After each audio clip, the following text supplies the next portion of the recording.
Kisarannya 300 satu bulan. Suami saya seorang kuli.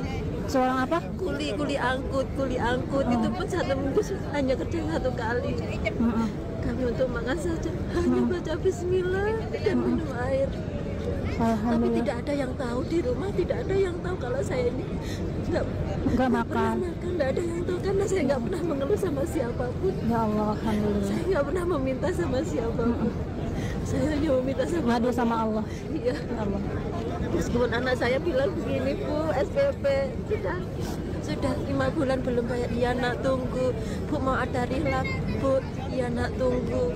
Bu, uang makan saya habis di pondok. Bu, iya tunggu ya nak ya, sabar ya nak ya, masih minta sama Allah ya nak ya. Saya cuma bilang bisa begitu. Dan kalau saya ada rezeki cuma saya sisihkan buat makan anak saya yang di pondok. SPP-nya saya bilang sama pondok. SPP-nya sebulan berapa? 800. Saya bilang mohon maaf besar ya sekali Ustaz. ya Allah. Saya beli, soalnya pondok Al-Quran memang semua rata-rata mahal.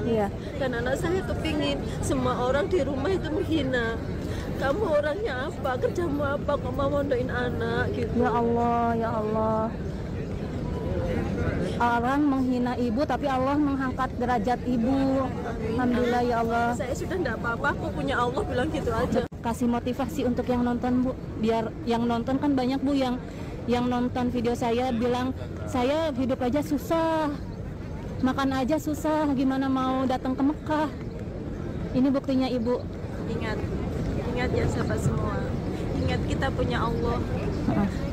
Meskipun saya tidak punya apa-apa di dunia ini, harta, tapi saya punya Allah. Itu lebih dari cukup.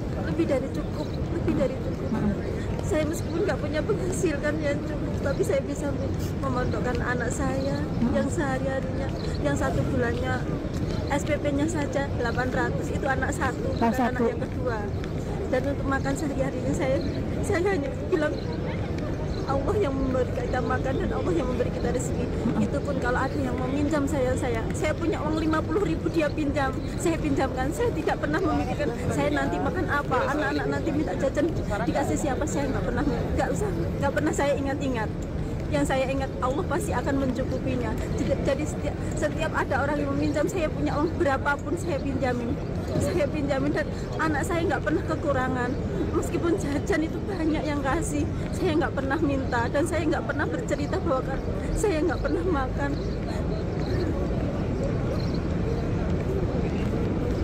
Karena saya mensyukurinya, karena saya mengaku itu kekayaan yang tak ternilai. Bisa nafas tanpa alat dan bisa melihat dunia ini, bisa berbicara dengan orang lain, bisa membuat orang lain bahagia, itu lebih dari cukup. Saya tidak menyakiti orang, itu lebih dari cukup. Biarkan orang lain menyakiti saya maafkan. Motivasi sahabat saya semua, tetap bersama Allah sampai akhir hidup saya dan anak turun saya dan ahli Al-Quran. Sahabat semua, jangan takut akan miskin karena harta itu titipan dari Allah. Ibu bersyukur dalam kondisi apapun. Jika kita bersyukur, maka nikmat akan ditambah sama Allah Subhanahu wa taala, ya Bu ya. Sahabat semua, ini motivasi yang sangat membangun buat Umi Gilby sendiri pun sampai tidak bisa berkata apa-apa.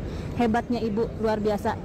Ini tamu Allah yang sangat istimewa menurut saya. Banyak orang yang mempunyai harta, tetapi tidak banyak orang yang mempunyai akhlak dan karomah yang sangat kuat sama Allah.